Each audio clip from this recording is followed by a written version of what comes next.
তখনকার কালে যেটা হতো যে এখনকার এই আফটার দ্য কম্পিউটার ডিজাইনিং তার আগে যে সিস্টেম ডিজাইন ছিল সেটা হচ্ছে পুরোপুরি ম্যানুয়ালি ডিজাইন করা হতো এবং সেক্ষেত্রে ন্যাচারালি মানে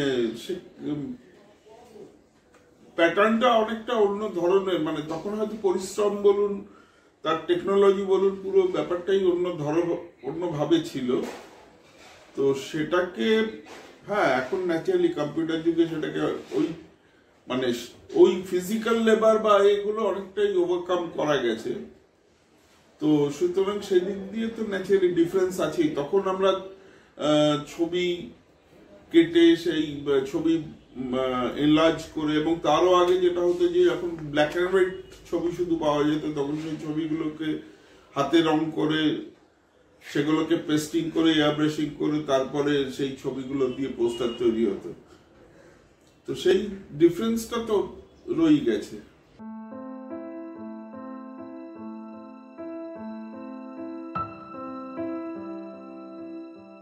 হ্যাঁ, একটা যেরকম ধরুন আমি একটা পোস্টার করেছিলাম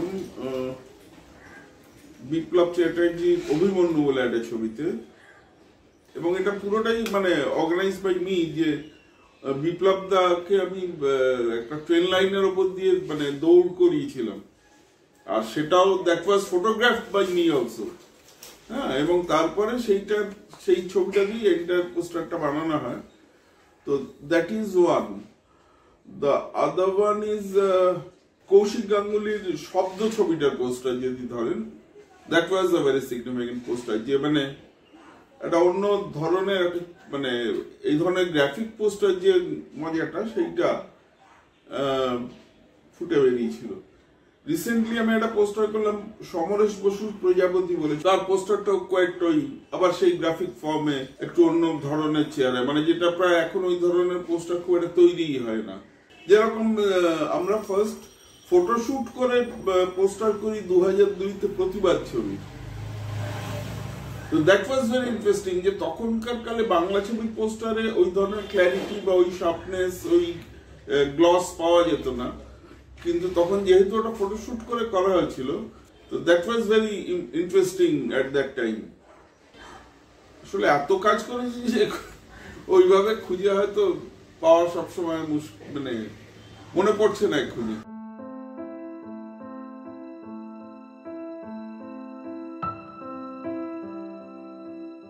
ডিরেক্টরস কন্ট্রিবিউশন সবসময় যে থাকে এমন নয়, কিছু কিছু ক্ষেত্রে ডিরেক্টরস ইনভলভড হন এবং সেখানে ওনার কিছু কন্ট্রিবিউশন থাকেই, যে আমি এই ধরনের চাইছি বা ওই ধরনের চাইছি। আবার বহু ক্ষেত্রে দেখা গেছে ডিরেক্টর হয়তো অত মাথায় লাগান না, বলেন ঠিক আছে তুমি যেটা ভালো বোঝো করো, বা অনেক সময় হয়তো প্রডিউসার ইনভলভ হয়ে যান। তো সুতরাং বা ছবির অনেক সময় যিনি পিআরও থাকেন তিনি অনেকটা ইনভলভ থাকেন উইথ দ্য পোস্টার্স। সুতরাং সেটা ডিপেন্ডস।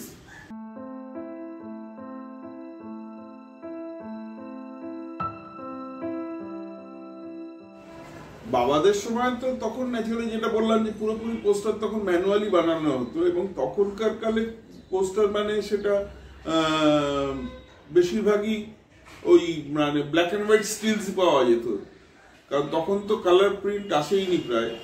তো সুতরাং সেই সময় তখন ওই পোস্টার্স গুলোকে ওইভাবে ব্ল্যাক অ্যান্ড হোয়াইট ছবি এনলার্জ করিয়ে সেটাকে পেস্ট করে তার উপরে ওই ফুজি কালার বলে এক ধরনের লিকুইড কালার পাওয়া যেত, সেই কালার দিয়ে ওগুলোকে টিন্ট করে সেইভাবে পোস্টার বানানো হতো।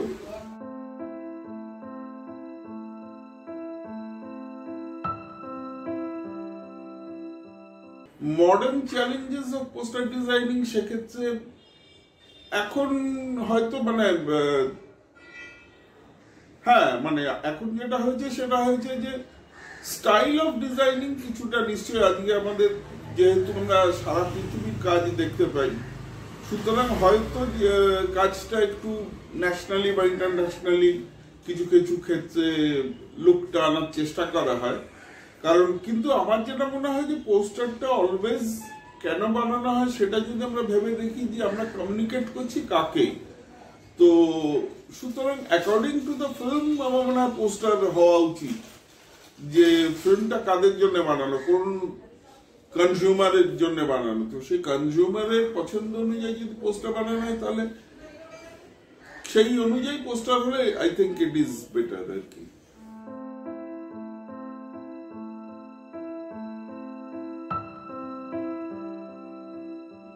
এটাও অ্যাকচুয়ালি আমি প্রথম শুরু করেছিলাম ওই যেটা বললাম প্রতিবাদ ছবিতে, যে তার আগে খুব একটা মানে উত্তম কুমার সুচিত্রা সেনের পিরিয়ডে ফটোশুট হতো, এবং তখন শুনেছি যে ওই পার্ক স্ট্রিটের এডনা লরেন্স স্টুডিওতে ওনারা রাত্রির দিকে যেতেন এবং সেখানে ওনাদের পাবলিসিটির জন্য আলাদা করে ফটোশুট করা হতো। কিন্তু তারপরে যে সময়টা, সেই সময়টাতে, কারণ আমি ইন্ডাস্ট্রিতে আছি 78 থেকে, তো তার আগের থেকেও ধরুন বাড়িতে প্রায় বহু লোককেই দেখেছি বাবার সঙ্গে কাছে কাজ করতে আসতেন বা, কিন্তু খুব একটা ফটোশুটের চলটা তখন ছিল না। But then again we started at 2002 প্রতিবাদ, যে সাত্তকীকে দিয়ে তখন ফটোশুট করানো হয়েছিল। তো সেই ফটোশুটটার করার পরে ওই ফটোশুট ট্রেন্ড আবার চালু হয় আর কি। তবে এখন যেটা হয়ে গেছে সেটা হচ্ছে যে, আমি জানি না মানে যেটা বলে যে অনেক সময় নাকি আর্টিস্টদের একসঙ্গে পাওয়া যায় না ফর আ ডে, সুতরাং সেক্ষেত্রে the photographers and the artist has to shoot for them separately, এবং যার জন্যই আপনি দেখবেন এখন অধিকাংশ পোস্টারে কোনো কম্বাইন ছবি পাওয়া যায় না, সব দেখা যায় যে শুধু ফেসেস, আদারওয়াইজ সবাই হয়তো পরপর 4 জন দাঁড়িয়ে আছে। কম্পোজিশন করে 2 বা 3টে ক্যারেক্টার্স এর একসঙ্গে কোনো যে শট, সেই ধরনের শট কিন্তু খুব কম আজকালকার পোস্টার দেখতে পাওয়া যায়।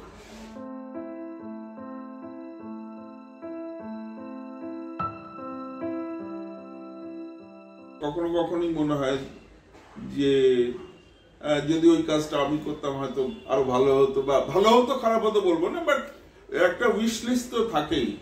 আজকে ন্যাচারালি একটা ভালো কোনো ডিরেক্টরের ছবি, যেরকম সৃজিতের সঙ্গে আমার কোনো কাজ করা হয়নি, মানে সৃজিত যখন অ্যাসিস্ট্যান্ট ছিল তখন আমার খুব চেনা পরিচিত রেগুলারে হতো, কিন্তু সৃজিতের সঙ্গে কোনো কাজ করা হয়নি।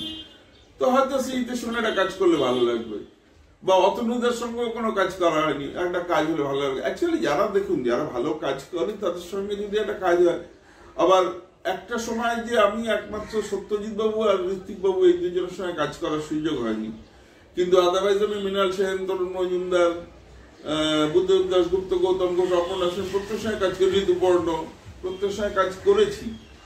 এবং মজাটা হচ্ছে যে প্যারালালি আমি কিন্তু ওই সময়টা একসঙ্গে অঞ্জন চৌধুরী, স্বপন সাহা বা আরো যারা নতুন ডিরেক্টর প্রত্যেকের সঙ্গে কাজ করেছি। তো ফলত ন্যাচারালি ভালো লাগে, মানে এটা অ্যাকচুয়ালি টোটাল একটা ইন্ডাস্ট্রি, সুতরাং ভালো কাজ একটা হলে নিশ্চয়ই সকলের জন্য সেটা ইন্টারেস্টিং।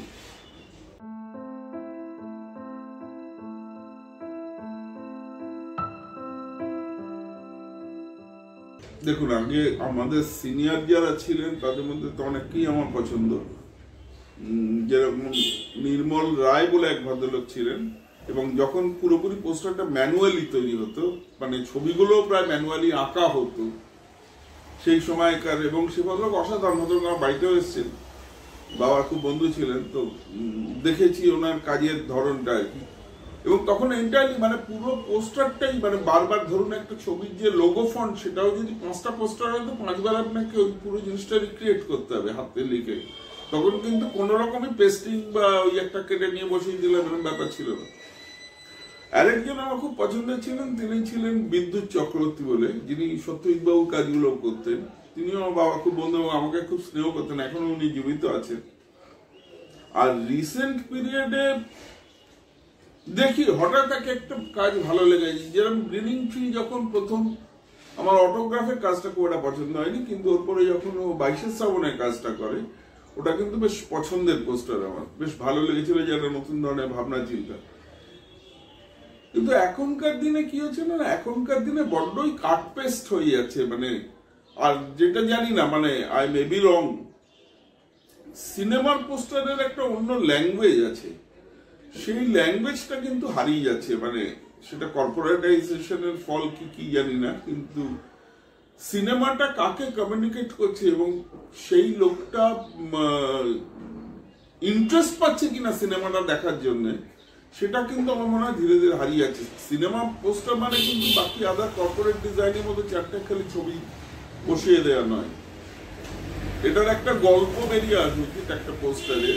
এবং আগের দিনে দেখেছি কিন্তু সেটাই হতো, যে সিনেমা পোস্টার দেখে যারা হয়তো সিনেমার দর্শক তারা একটা গল্প বানানোর চেষ্টা করতো, ছবিতে এই ক্যারেক্টারটা অমুক, ওই ক্যারেক্টারটা এই, তো সেই জিনিসগুলো নষ্ট হয়ে যাচ্ছে। জানি না, নিশ্চয়ই মানে এটা এখনকার ডিজাইনার যারা তারা নিশ্চয়ই ভাবনা চিন্তা করেই কাজ করছেন, কিন্তু কোথাও একটা মনে হয় যে কমিউনিকেশন লেভেল একটা গ্যাপ হচ্ছে।